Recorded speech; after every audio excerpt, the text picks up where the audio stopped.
Just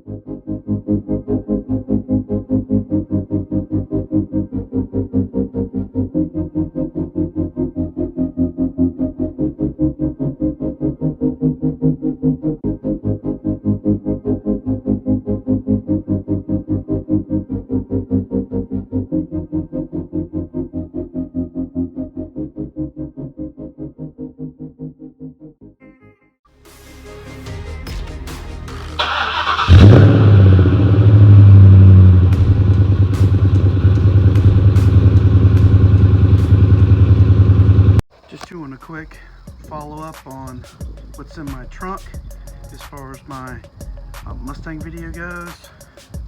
If I could suggest anything, make sure you replace these props one at a time.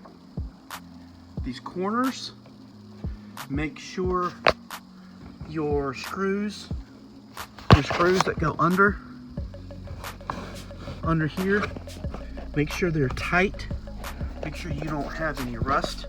Mine started rusting somehow. One of the screws underneath the mount started rusting, and I had to put re-seam seal everything and to take the rust out. And I would suggest, yes, this is for a chair, but these little plastic pieces come off and they start digging into the paint. Just get one of those chair sliders to stick right here where the trunk hits, and it'll also help with vibration as well if you have a stereo on your vehicle.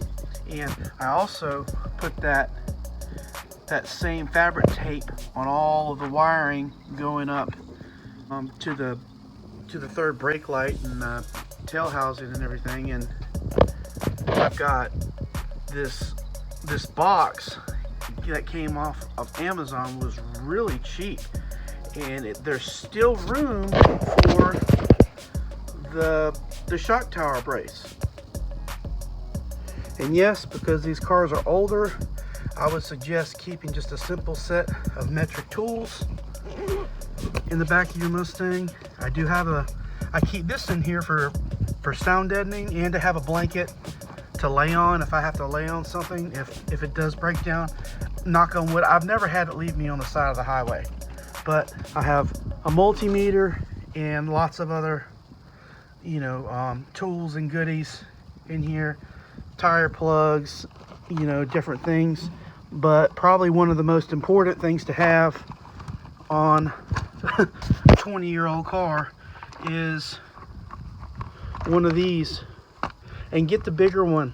I've got the G40 or the GB40, the 1000 amp one. The smaller one, it works, but it's just not powerful enough. So I get one of these, and like once every 3 or 4 months, which I'm actually going to take it in right now and top it off on my charger, and it will crank the car up. I've used it 4 or 5 times on people's cars that have gone dead. They're very useful. It was a feat, but with this Amazon box, I was able to put the shock tower brace inside, and because my car had miles on it, I had to massage the shock tower brace and grind to get the shock tower brace to work. But it will eventually fit in there. It's going to be a job on an older car.